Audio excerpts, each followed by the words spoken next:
Entertainment کا اور اس پہ نیوز چینل جو ہے وہ چل رہا ہے۔ میں آپ کو دکھاتا ہوں انٹرویوز، کچھ دوست میرے پرانے ساتھی ہیں، ہمارے ساتھ رہے اداروں میں، ایکسپریس نیوز میں اور بول ٹی وی پر، اس کے علاوہ جیو ٹی وی پر رہے، ان کے ساتھ بہت کام کیا ہم نے، بہت پرانے سیزنڈ جرنلسٹ ہیں۔ میں نے انہیں صرف ایک ریکویسٹ کی تھی کہ اگر آپ کو لگتا ہے کہ میڈیا آزاد ہے اور اس پر کوئی پابندی نہیں ہے یا اس پہ کوئی مشکل حالات نہیں، تو آپ بالکل بولیں، میں اسی طرح اس کو چلاؤں گا۔ مجھے اس میں، کیونکہ ہمیں کسی پارٹی کے ساتھ منسلک نہیں ہے۔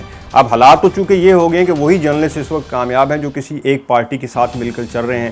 میں نام نہیں لیتا کسی کا، سب میرے پرانے دوست ہیں، لیکن کامیاب اب وہی ہے جو کسی ایک کی سائیڈ لے رہا ہے، چاہے وہ کسی بھی سائیڈ پہ ہو، اپوزیشن کی ہو یا حکومت کی ہو، کامیاب اب وہی ہیں۔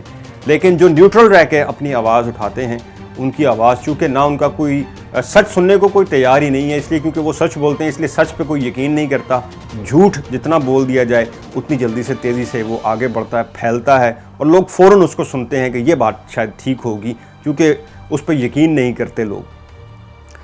اب چلتے ہیں جی، میں آپ کو سنواتا ہوں وہ انٹرویوز تمام دوستوں کے، اس کے بعد آپ فیصلہ کریں کہ ہم کس دور سے گزر رہے ہیں۔ ثاقب، یہ مسئلہ یہ ہے یہاں پہ پاکستان میں، ملک ریاض کے خلاف آپ خبر نہیں دے سکتے تھے، آج بھی نہیں دے سکتے۔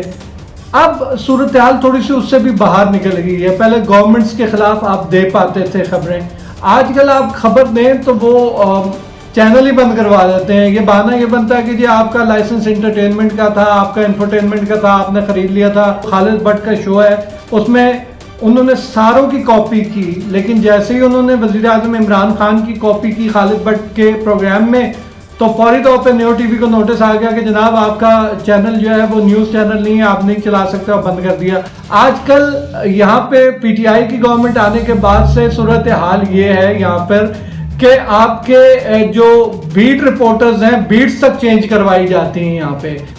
پی ایم کی بیٹ انہوں نے کہہ کر چینج کروائی ہے کہ افتخار درانی نام کا بندہ تھا، اس کے تھرو فون گیا اور اس کے بعد سب یہاں پر چینج ہو گیا۔ پی ایم کے خلاف ویسے بھی اب آپ کو خبر دیں تو چینل ہی بند کروانے والی بات ہے۔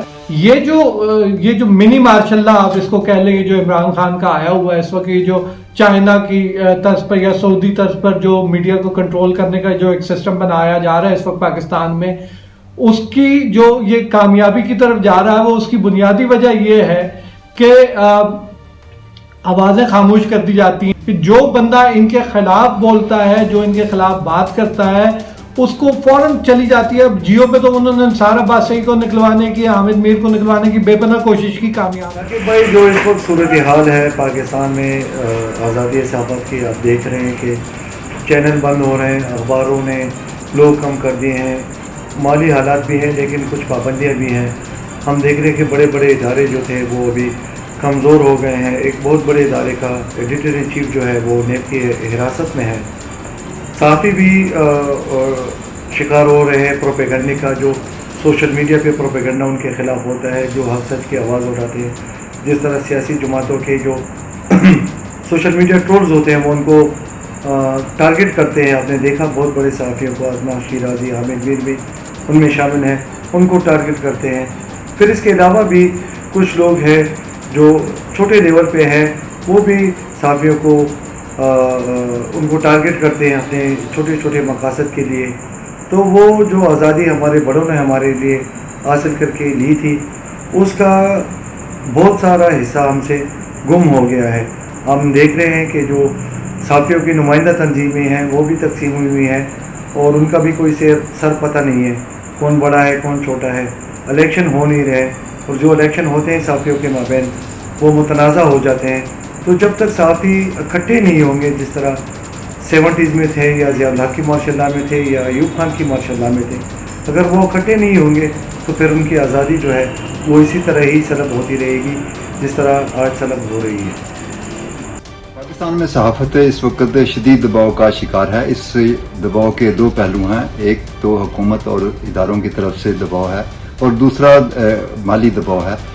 حکومت مختلف اینکر پرسنز، مختلف رپورٹرز، ایڈیٹرز اور کالم نگاروں کو ملازمتوں سے برطرف کروا رہی ہے، اور دوسری جانب جو مالی دباؤ ہے اس کے تحت حکومت نے سرکاری سطح پر بجٹ کم کر دیا ہے. ملازمتوں سے نکلنے والے صحافیوں، ایڈیٹرز، کالم نگاروں اور رپورٹرز نے مختلف سوشل میڈیا کے پلیٹ فارمز پر اپنے کام شروع کر دیے تھے. اب حکومت یہ سوچ رہی ہے کہ سماجی اداروں کی سماجی رابطوں کی ویب سائٹس کو بھی پابندیوں کا شکار کیا جائے. بدترین عہد ہے صحافت کے اعتبار سے، آزادی صحافت کے اعتبار سے. جی راجہ صاحب، آپ کا جو سوال ہے اس کا ایک جواب دینے سے پہلے میں پہلے یہ تو کہہ دوں کہ ویسے جو پاکستان کا میڈیا ہے، اگر کسی عام آدمی، کسی سیاستدان، کسی بزنس مین کسی کے بارے میں کوئی رپورٹ دینی ہو، کوئی دعویٰ کرنا ہو کرپشن کا یا کوئی بھی چیز سامنے لانی ہو، اس میں بالکل بھی معاملے پدر آزاد ہے. موجودہ حکمران ہیں وزیر اعظم عمران خان، ان کے دور میں جو میڈیا کی جو مینجمنٹ کہہ لیں یا جو میڈیا کے اوپر اس وقت صورتحال جس کا اس کو سامنا ہے وہ کافی مشکل ہے، اور ماضی میں اس کی مثال اس طرح نہیں ملتی کہ اس کے لیے ہمیں وزیر اعظم عمران خان کی شخصیت کو بھی دیکھنا پڑے گا. وہ بالکل بھی پسند اور ناپسند جو ذاتی ہے اس پر ہی چلتے آئے ہیں.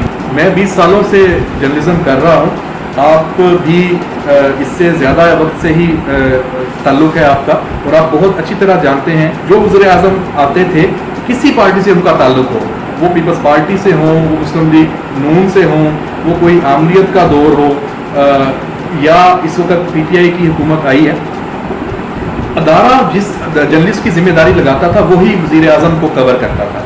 یہ پہلی مرتبہ ہوا عمران خان صاحب کے آنے کے بعد کہ جو beat reporter P T I کے تھے ان کو باقاعدہ طور پہ وزیر اعظم کی بیٹ دلوائی گئی، کیونکہ پیپلز پارٹی کا دور تھا وہ بہتر رہا ہے ہمیشہ، اور جو باقی ادوار ہیں اس میں مسلم لیگ نون نواز شریف صاحب کا دور بھی ہے، وہ بھی کوئی میڈیا مینجمنٹ کے حوالے سے یا میڈیا کی آزادی یا ایک اچھے جو چال چلن کہہ لیں میڈیا کے ساتھ حکمرانوں کا ہوتا ہے وہ اچھا نہیں تھا. لیکن اب موجودہ جو دور ہے عمران خان صاحب کا یہ سب سے ہی بدتر ہے، اور اس میں جو ہے وہ ایک تو رسائی بالکل نہ ہونے کے برابر کر دی جاتی ہے. جو جرنلسٹ برا لگتا ہے.